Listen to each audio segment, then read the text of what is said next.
un honneur que j'apprécie de plus en plus et qui chaque année me comble d'aise. Vraiment, je retrouve des amis sincères, fidèles, avec qui j'ai de belles accointances littéraires et à chaque fois que je les rencontre, je suis en émerveillement. Vraiment, c'est le cas de le dire. Je suis dans l'émerveillement de les rencontrer. Alors, j'ai été très très content. Bon, c'est vrai qu'effectivement, ça a récompensé un travail que je faisais et j'ai eu le sentiment que les gens que j'admirais, Édouard Glissant, Patrick Chamoiseau et Ernest Pépin, reconnaissaient la qualité de mon travail. Vraiment, c'est quelque chose qui a été pour moi ça a été fondateur. Voilà. Et puis peut-être aussi que j'ai entendu Grosse Tête. Et alors, mais en fait la tentation c'est pas grave.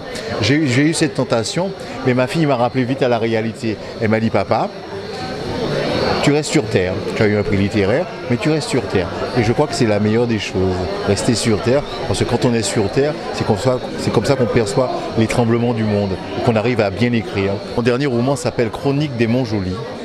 C'est un texte qui est sorti en avril 2015, voilà, qui a été publié aux éditions du Seuil et qu'on trouve dans toutes les bonnes librairies de Martinique, de Guadeloupe et de Guyane.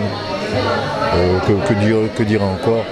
C'est un texte dans lequel j'ai essayé de mettre en place un personnage que j'ai appelé le poète, et j'ai essayé de raconter ses divagations dans une petite commune.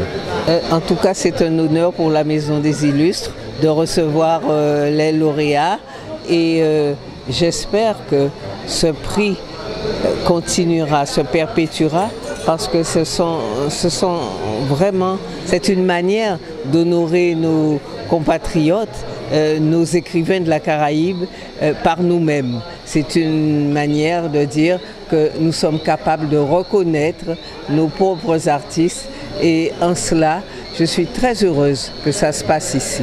Bien évidemment, c'est un poème, il fait partie d'un des plus beaux poèmes d'amour, et c'est une soirée d'amour à Édouard, d'amour de la littérature, des mots, de cette imagination extraordinaire des poètes latins. Et je suis vraiment amoureuse du texte de Pablo Neruda, qui dit vraiment tout ce qu'il peut dire. Quand un poème commence, mon amour, si je meurs et que tu ne meurs pas, mon amour, si tu meurs et que je ne meurs pas, n'accordons pas à la douleur plus grande étendue. Qu'est-ce que vous voulez?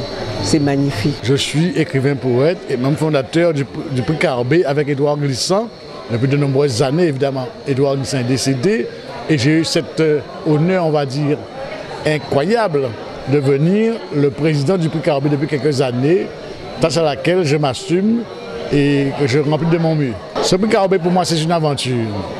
C'est une aventure parce qu'Édouard a voulu absolument réunir autour de lui des fidèles. Des gens qui avaient le sens de la spécificité de la littérature antillaise, le sens de la créolisation de la littérature antillaise, le sens de la diversité de la littérature antillaise. Aussi que par-delà les îles, les archipels, comme il aimait à dire, il y a quelque chose de commun qui nous rassemble et qui fait fondre cette identité éclatée que nous aimons. Je me fais référence à un vers de Walcott qui disait « See history ». Donc nous sommes partagés entre des pays qui ont une histoire particulière, singulière, des pays qui sont des États, des pays qui ne sont pas des États, des cultures qui sont différentes, mais qui partout ont un fond commun qui vient de l'esclavage et qui vont surtout de ce qu'on a fait pour vaincre l'esclavage, à savoir créer une identité où la danse existe, la cuisine existe, la littérature existe.